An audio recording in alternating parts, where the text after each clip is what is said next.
Lavutanu la manakanaka ri tshi khou pendela ino vhege nga u vha ḓisela mafhungo ane a vha a ndeme kha vhone. A lokovhela yo rwa awara ya vhuṱahe ndi tshila tshifhinga tsha mbekanyamushumo ya Maambiwa. U ḓiwana havho vha tshi khou dzedzana riṋe kha ino mbekanyamushumo hafhu zwi tou khwaṱhisedza uri nga ngoho ntsha ya ḽa munawa a i humi. Ndi zwone Chandu na kha ano madekwana mbekanyamushumo ya Maambiwa i khou ḓa kha vhone thwi kha SABC Lehaye na kha SABC Plus. Ndi vho ri kha dzi livhisa kha vhoṱhe vha ṱalelaho ino mbekanyamushumo na vhane vha sa tou ṱalela fhedzi vhane vha dovha hafhu vha shela mulenzhe nga uri ṅwalela kana uri rumela milaedza nga kha dzi video kana dzi voice notes ri tshi ri iteli Maambiwa ndi Maambiwa nga vhone. Mathina kha ḓuvha ḽa ṋamusi mbudziso ro vha ro i livhisa kha vhone yone yo vha i tshi khou uri ndi afhio o vha itelaho ṱhoho dza mafhungo ino vhege. Kha iyo mbudziso vho ipfa vhupfiwa havho sangamisi ndi ya ndeme nga vhe tshipiḓa tsha mbekanyamushumo nga uri ṅwalela kha saḓari ḽashu ḽa Facebook na kha X kha SABC Mafhungo nomboro dzashu 0784591516. Fhungo ḽa u thoma ḽi ri Phuresidennde wa ḽa Afrika Tshipembe Vho Cyril Ramaphosa vha khou lavhelelwa u vha tshipiḓa tsha nyambedzano dza mulalo ngei Cairo kha ḽa Egipita.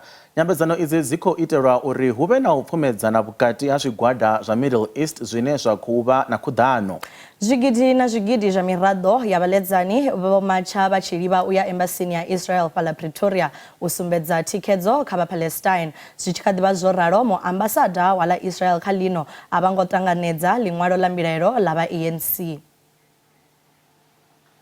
Vho bva nga vhunzhi vhaaluwa na vhaṱuku u ḓa u bvisela khagala vhupfiwa havho nga zwine zwa khou itea fhaḽa Gaza. We want Israel to stop the apartheid. We South Africans have dealt with it. We know what it is all about. We want freedom for the people of Palestine.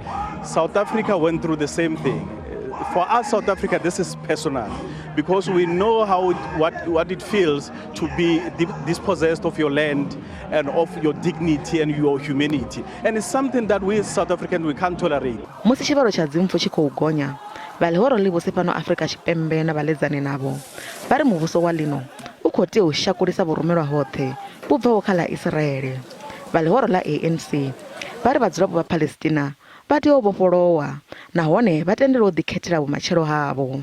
We want to remind the world about what Comrade Nelson Mandela has said, that our own freedom will not be complete until the people of Palestine are free. Musi President wa ḽino vha khou ḓo u livha kha ḽa Cairo, khakhathi dzi kwamaho zwa vhuthu dzi khou bvela phanḓa nahone zwi vhonala hu si na fulufhelo ḽa u vhea mapfumo fhasi.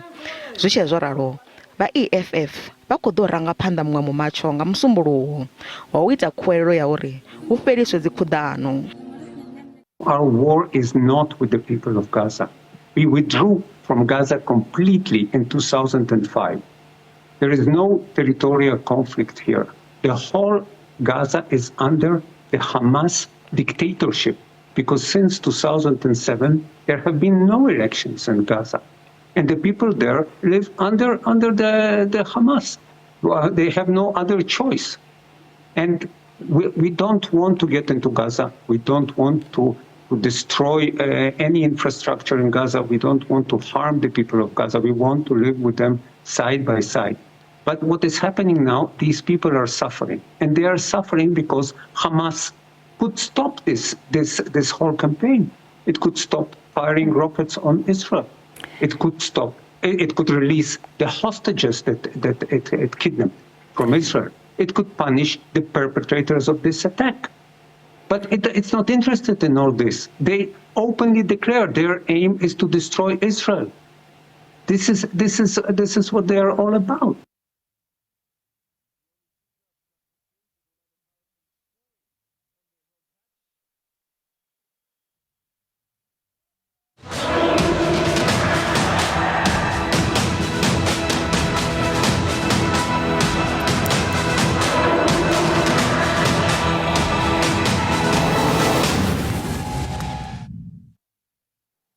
Ri tshi khou bvela phanḓa Phuresidennde Vho Cyril Ramaphosa vho vha Northwest ṋamusi kha luṱa lwa vhuvhili lwa imbizo ya fulo ḽa mveledziso ya zwiṱirikini.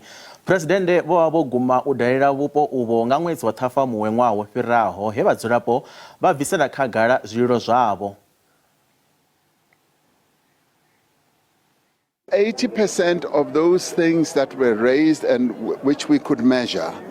And of course, we still remain with huge challenges all round, and we admit that.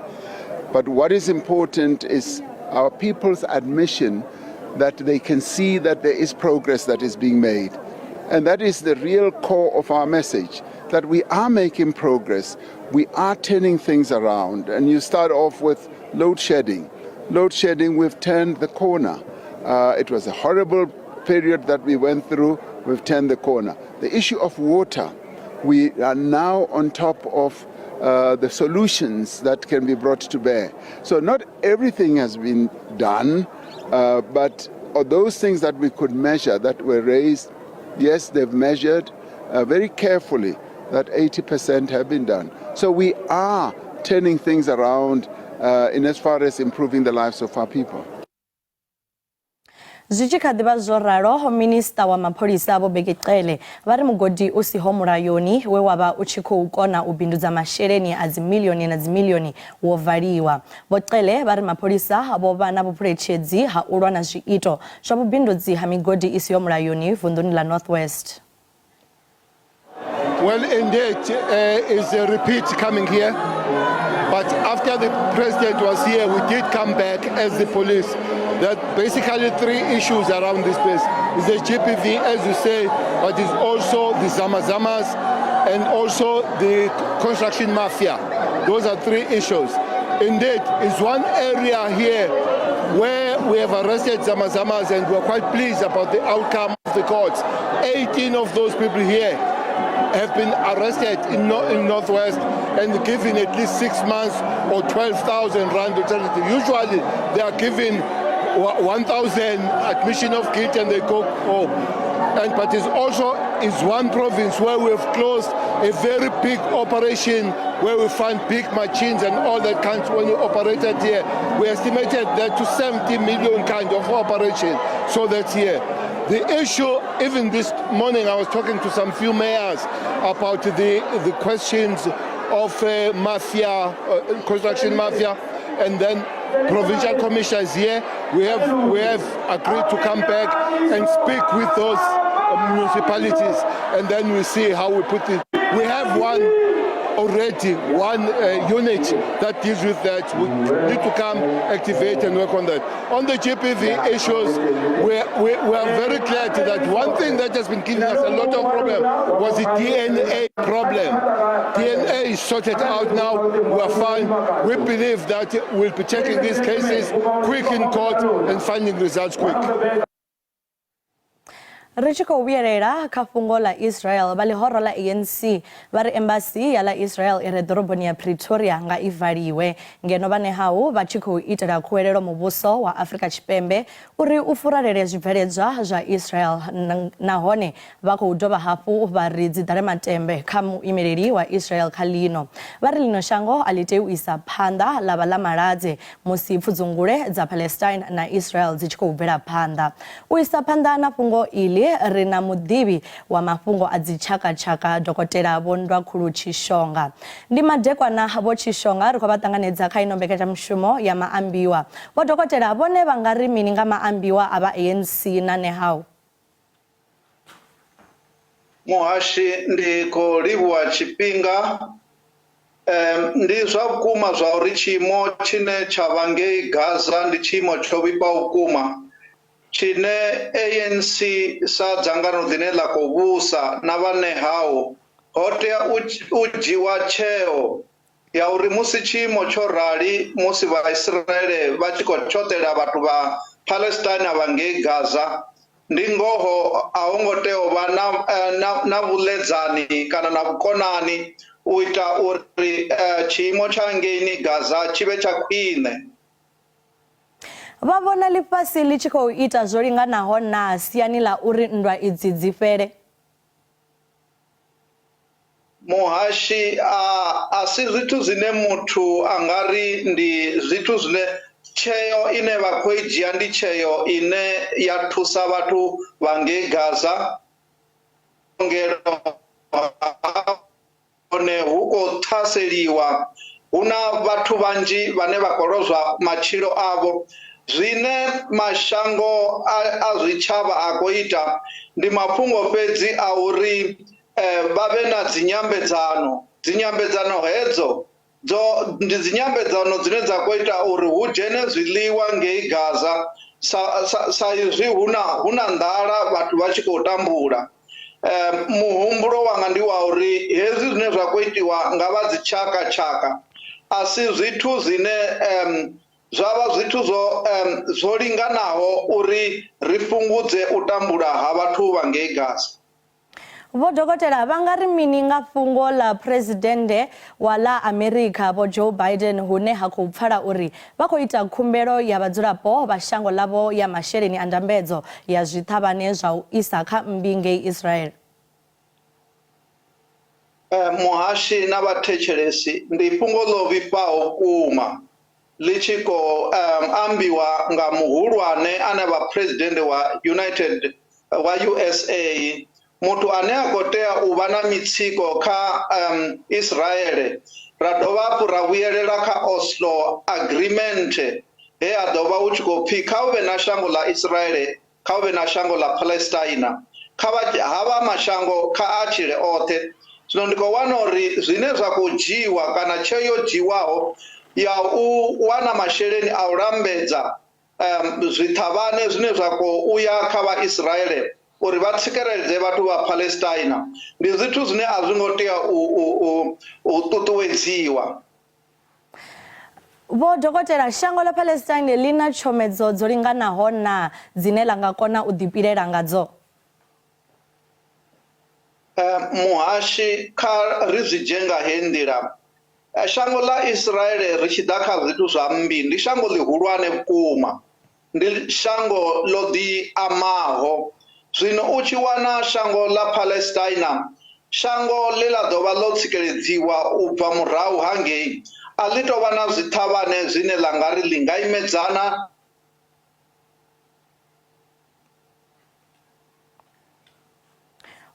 ri khou sumbedza ri tshi khou kundelwa u pfha zwavhuḓi Vho Dokotela, fhedzi vho vha tshi khou tou ri ṱalutshedza zwavhuḓi nga nndwa dza ngei Palestine na ḽa Israel. Zwa zwino kha ri vhe ro fhirela kha tshandu ri pfhe zwa uri o ri farela zwifhio.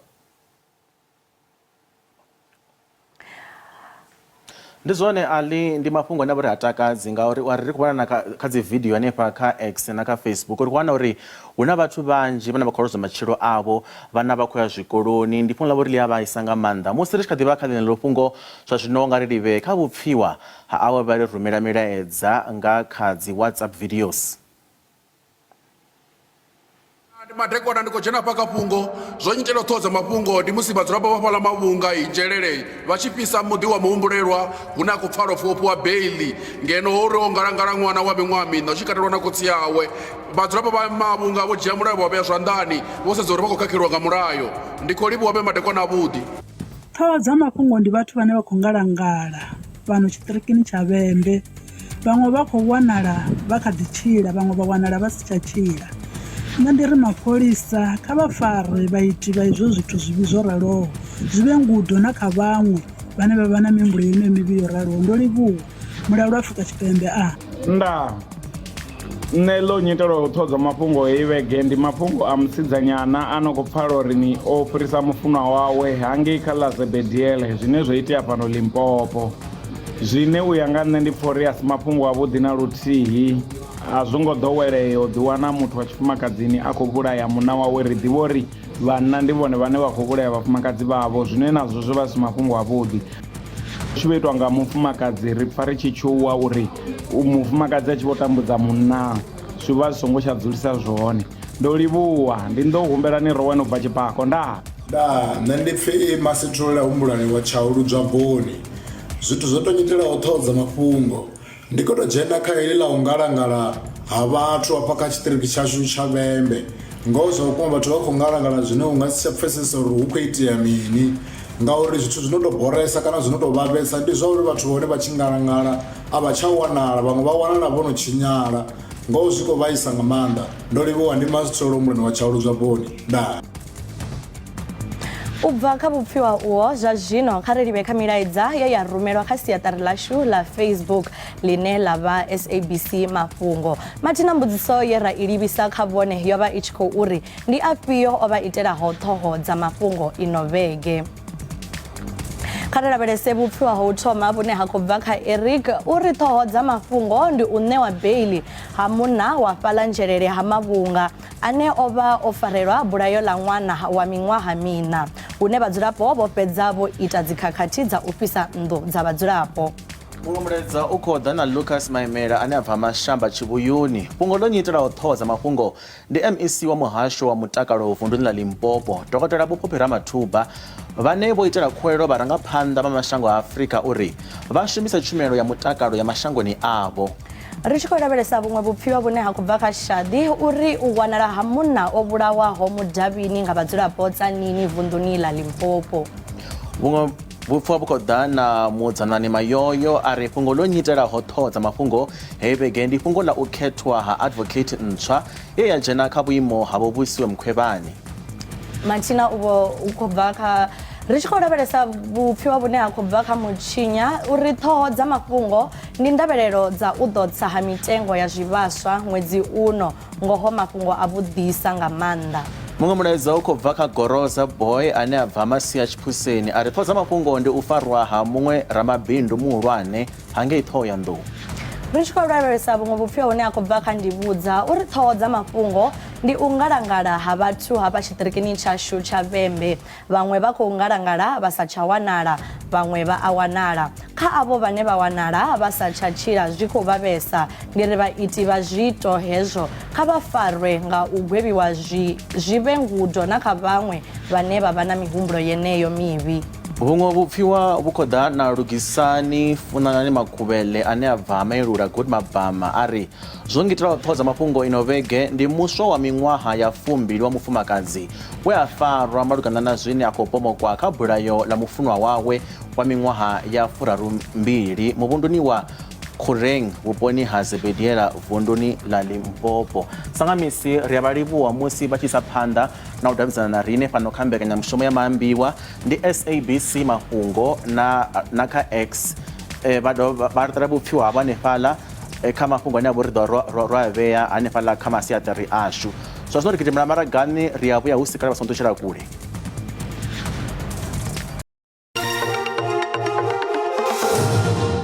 Ri a dovha hafhu vha ṱanganedza fhano kha mbekanyamushumo ya Maambiwa nga ri bvele phanḓa. Fhaḽa tsengoni ya u vhulawa ha mutambi wa bola Senzo Meyiwa namusi ho ḓa fhungo ḽa khothe khaṱhulo ya Pretoria ye ya tshea uri zwa u rekhodiwa ha muhwelelwa wa vhuvhili vhongani ntanzi musi hu tshi khou pfi o vha a tshi khou tenda mulandu ngeno o vha a songo ṋea thendelo ya uri a rekhodiwe ndi u kandekanya pfanelo dzawe.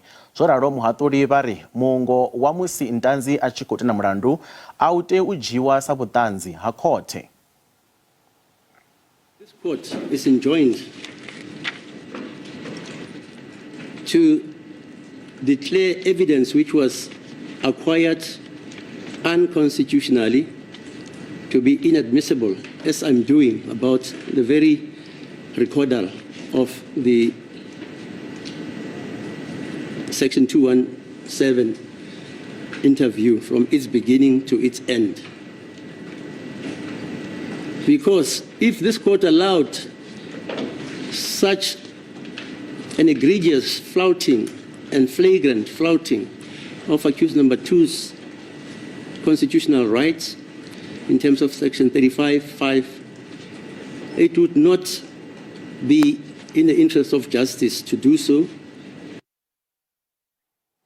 Zwi tshi kha ḓivha zwo ralo ho vha na khanedzano afho khothe vhukati ha ramilayo wa muhwelelwa khathihi na ṱhanzi ya madzhisiṱiraṱa vho Vivian Cronje zwi tshi kwama fhungo iḽo ḽa u pfi muṅwe wa vhahwelelwa ntanzi o tenda mulandu.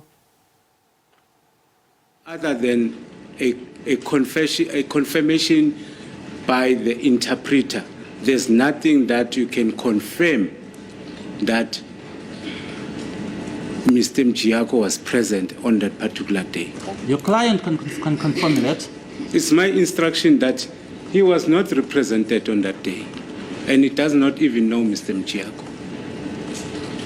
It's my instruction. That's why I'm still insisting on the right to legal representation. If that is your instruction, then your client is not telling you the truth. My instruction is that he has never or did not attach any initials, and he did not sign any statement,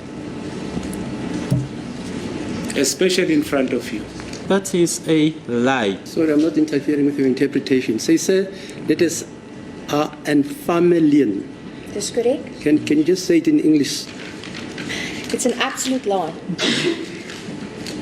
It's a notorious lie. Yes. You said he signed on page 8. That is correct. Page 8 is a pro forma. That is correct. It's not a statement. That is correct. Richiko ubvela phanḓa vha khothe ya ndayotewa vho thudzela kule khumbelo ya khaṱhululo ya vha Road Accident Fund fhaḽa khothe khulwane ya khaṱhululo ya Gauteng ya u hana u badela masheleni a dzilafho kha vhathu vho wanaho khombo dza badani nahone vho ṱanganedzaho masheleni a ndindakhombo. Vha tshikimu tsha Discovery vho salaho mulandu uyo murahu ndi vha vho ima khala uri u hana ha vha Road Accident Fund u badela kha zwikimu zwa dzilafho zwi ḓo sia zwikimu zwa dzilafho zwi tshi khou homeliwa siani ḽa masheleni. Vha tshikimu tsha mutakalo tsha Discovery vho ṱanganedza tsheo ya khothe ya ndayotewa ya u landula khaṱhulo ya vha Road Accident Fund yo imedzana navho malugana na u hana u badelavho vho kwameaho nga khombo dza badani zwine ndi kale zwi tshi khou itea. We are pleased that the Constitutional Court, the apex court of our land, has upheld the decision of the High Court, which was also upheld, by the way, on appeal by the Supreme Court of Appeal, that the directive issued by the Road Accident Fund to cease the processing of all medical scheme members' claims who have valid medical expense claims after road accident injuries, they've declared this unlawful. Vha zwa ndindakhombo vha ri khaṱhulo ya khothe yo vha ya ndeme kha tshikimu tsha zwa mutakalo. This is a victory in the public interest and is societally very important. Firstly, on the principle, it ensures equal and fair treatment of all road accident users. Of course, medical scheme members who pay for fuel pay the same road accident fund levies in the fuel that all other road users do. And of course, as you know, medical scheme contributions are from after-tax income. So they are equally eligible for claims.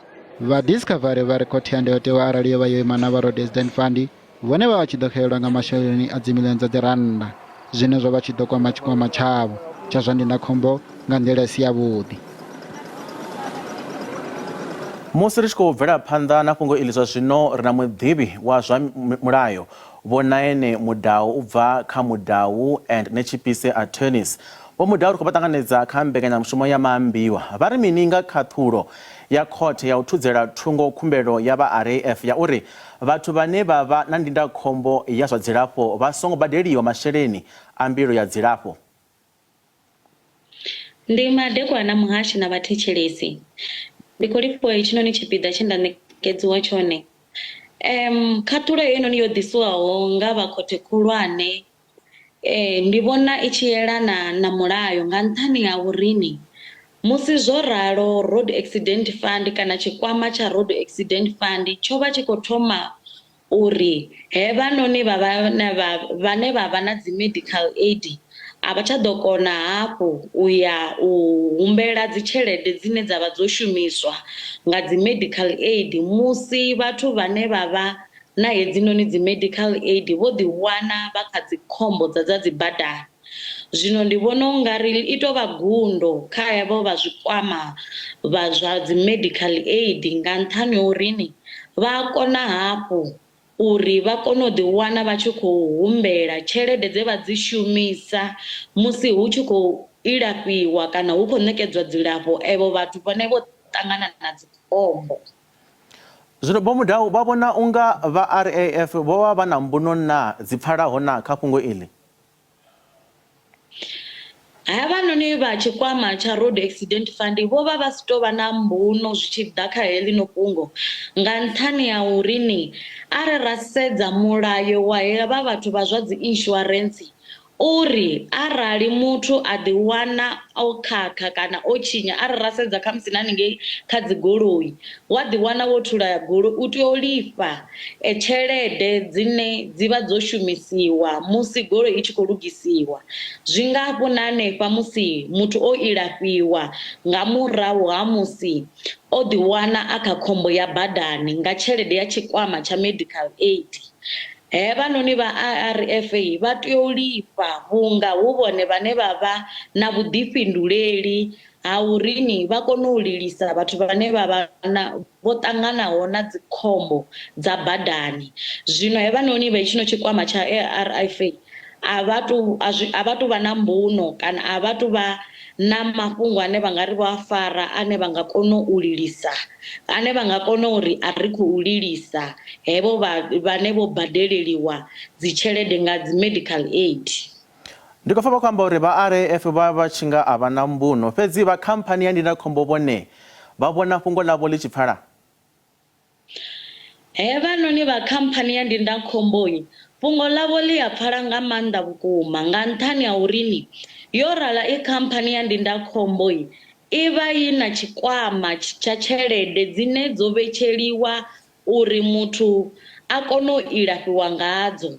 Zwino musi muthu ono ḓi wana a kha khombo ya badani hevanoni vha tshikwama tsha ARF vha tea uri vha lifhe edzo tshelede dzine dzi vha dzo shumisiwa nga vha tshikwama tsha ndindakhombo nga nṱhani uri ni ndi vhone vhane vha vha na vhuḓifhinduleli ha dzi khombo dzine dza itea badani nga nṱhani uri ni vha dovha hafhu vha lilisa nevo vhane a vha na zwikwama zwa ndindakhombo. Arali ra ḓa ra swika kha heḽi fhungo ḽa uri ni hu tou liliswa fhedzi vhane a vha na tshikwama tsha ndindakhombo tsha musi ho itea dzikhakhathi dzi badani ri sia hu na u sanda hevanoni vhane vha vha na dzi medical aid. Ndi ngazwo ri tshi ri ni hevha vha tshi tshikwama tsha ndindakhombo tsha dzi medical aid vha na mbuno.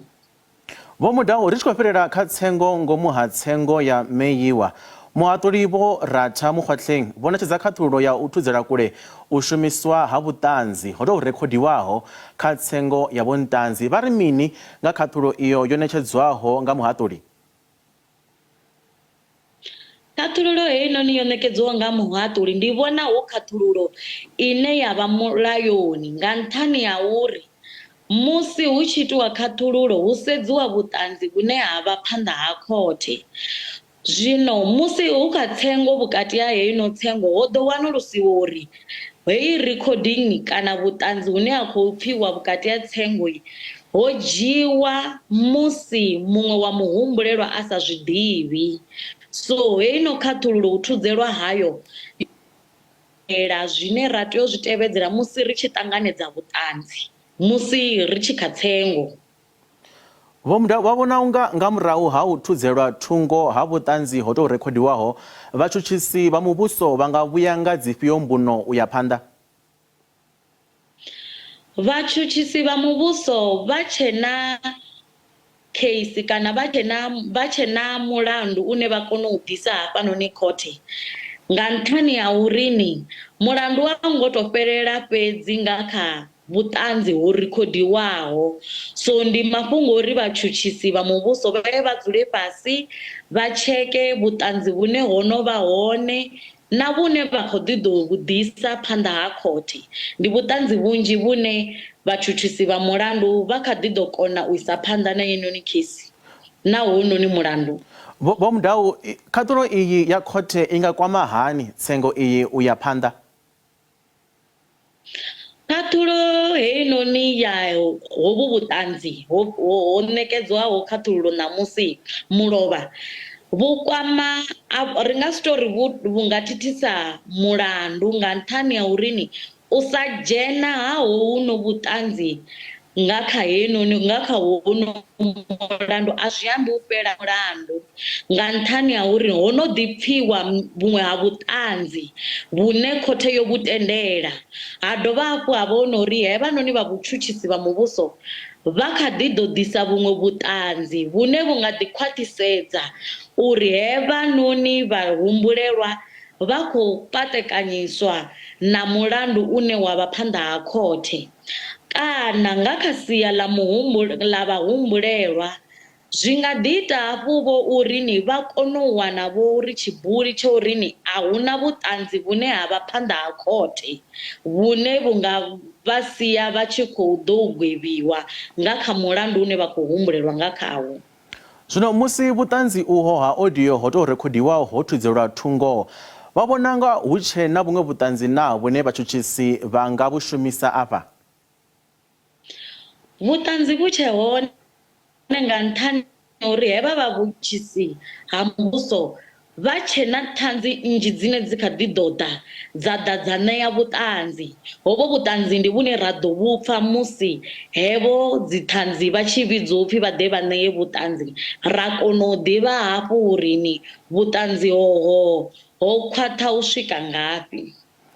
Vho Mudau ro livha nga maanḓa tshifhinga tshavho a vha madekwana avhuḓi masina avho ndi madekwana avhuḓi na haningeo mashina vhathetshelesi nda masina avho ndivho na ene Mudau muḓivhi wa zwa mulayo u bva ha Mudau ene tshipise a tennis vha vha khou amba na riṋe kha fhungo ḽi ḽa RAF na fhungo ḽa tsengo ya Maambiwa zwa zwino ri gidimela maragani vha songo ṱutshela kule mafhungo kha ḓivha manzhi.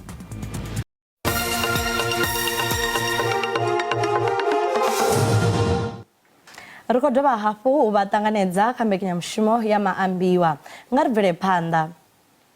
Mutsireledzi wa lushaka o tou farelaho Advocate Bokholeka Qaleka vha ri hu khou fanela u itiwa nḓisedzo ya tshumelo lwa tshihaḓu vunḓuni ḽa ngei Eastern Cape vha ri u fhaṱiwa ha dzinnḓu dzi bada dzo vhaisalaho na zwiṅwe zwi fanela u lugisiwa lwa tshihaḓu. Vho Qaleka vha khou sumba nga minwe muvhuso kha thaidzo iyo zwi tshi tevhela muvhigo wo bvaho kha tsedzuluso dza vundu ngei Bisho. Vho Qaleka vha ri hu na thandela ya dzinnḓu dzi sathu khunyeledzwaho ine yo thomiwa nga ṅwaha wa 2022. Considering the magnitude and the issues that this report is dealing with, this is one report that the institution will ensure that it is implemented. And through the cooperation that we have, Acting Premier, oversight role, Deputy Speaker, I am certain that it will be implemented. Should, in the unlikely event, this report not be implemented, I think this is the one report where we will have to seriously test our powers as the institution. This is one matter that is really a challenge, not only to local government, but to the provincial government as well. That sometimes you do plan, but it's not the lack of planning, but it's the implementation of the plans that departments and municipalities have come up, have drawn or developed. That's the biggest challenge. I wouldn't really say it's lack of planning, but it's just the implementation of that planning. Ri tshi khou bvela phanḓa tshivhalo tsha khuhu dzo vhulawaho nga mulandu wa vhulwadze ha mphigela wa zwiṋoni tshi khou hovhelela u swika kha miḽioni dza malo kha uno ṅwaha. Vha dzangano ḽa vhubindudzi ha dzikhuhu Afrika Tshipembe vho ḓivhonadza phanḓa ha Phalamennde u ṋetshedza muvhigo nga ha tshiimo tsha zwino. Vhulwadze uhu ho no ḓi ṱaha kha ḽino shango ngeno hu uri zwa zwino khuhu dza u kudzela makumba dza tshivhalo tshi paḓaho dzimiḽioni dzo vhulawa. Musi vhulwadze uvhu vhu tshi khou bvela phanḓa na u hoṱefhadza vhorabulasi vha dzikhuhu muvhuso wone uri u nga si kone u vha lilisa. Currently at 7.5 million. The 7.5 includes both the broilers and the layers, but on the broiler side, those are the broiler breeders. Now, all in all, the number of chickens as an industry we've lost over the years, we're looking at about 13 million birds. We, as the government, just simply do not have the funds to compensate. We know culling would take some of them out of business. It's one of those unfortunate things that we just cannot afford, even if we want to. Mafhungo ane ri khou wana zwino kha tshiphuga tsha mitambo ya rugby ya ḽifhasi kha mutambo wa u thoma semi-final ri khou wana zwori thimu ya New Zealand yo no kandela phanḓa nga zwikoro zwa 15 ngeno ya Argentina ina zwikoro zwa rathi. Fhedzi nga ri bvele phanḓa ṱhamusi ri sala ri tshi fhedza kha ino mbekanyamushumo ri ḓo no ḓivha zwori ndi ifhio thimu ine i ḓo kandela phanḓa ya tamba kha makhaulatshele. Vha nḓowetshumo ya u mvumvusa vha ri ndugiselo dza u swiela vhueni ha vhafuni vhatikedzi vha mutambo wa rugby mafheloni a ino vhege dzo no dzudzanyea. Afrika Tshipembe i khou ḓo pfa na maanḓa na thimu ya England kha mitambo ya semi-final ine ya vha kati fhaḽa France. Vhadzulapo vha vhupo ha miḓi tshiḓorobo ho fhambananaho u mona na Durban vho ḓala dakalo fulu ḽa mitambo iyi ya ḽifhasi hune vha ri vha ḓo bva nga vhunzhi u tikedza thimu ya dzi Springboks. With the games being held here, a lot of people just want to come. It's not even about what music or what DJs are going to be here. It's about the vibes and the energy. Sports is better watched in groups. So when we have these types of tournaments going on at our establishment, it really helps with the economy. I've always been a rugby supporter, but I've even got all my family supporting it now as well. And I think it does, because everyone gets together, has a bra, watches the rugby. It's very inclusive and it's a wonderful thing. It's the spirit of Ubuntu, right? Bring everybody together, you know? I mean, one world, one nation, that's what we're about, you know? Noma kanjani siyayithatha le yethu siyayidefenda le cup here. South Africa ngiyibona ihlezi ithemba makuthiwa sebekora lokuqala kodwa nje ihlezi izama ukubuya ukufight back kodwa ngiyithemba ngoba kusamele ilungise amaphutha kodwa amancane lawa okukick ibhola. Khavatende amadekwana anamusi ri agadze hanefha Chandu ene elifhungo ḽa dzikhuhu na makumba ḽi khou mfarahani sezwi ri tshi khou ya kha ṅwedzi wa nyendavhusiku une vhathu ri vha ri hayani hu tshi khou gotshiwa dziṋama na zwinzhi ene elifhungo ḽi khou mfarahani. Elifhungo a ḽi khou mpfara zwavhuḓi a ḽi fhedzi tshe tsho ntakadza ndi tsha uri vha South African Poultry Association vha vha phalamenndeni namusi vha sumbedzisa uri ha ri songo vhilaela vha na khuhu dza u lingana dzine dza ḓo ri swikisa kha ṅwedzi wa nyendavhusiku. Zwine zwa khou amba zwa uri mini hayi ṋama ri kha ḓi ḓo dzi otsha nga nyendavhusiku i nga si tou vha nyendavhusiku ine ya vha uri ḓo ri khou tou ḽa miroho fhedzi ṋama i ḓo vha i hone. Ndi zwenezwo zwe ra vha ro vha farela zwone namusi vha songo hangwa uri ino mbekanyamushumo nṋe na Tshanduko ri a dovha hafhu u vha vhuyela nayo nga musumbuluwo u bva kha awara ya vhuṱahe u swikela kha awara ya vhufumi a vhe madekwana avhuḓi a ndaa.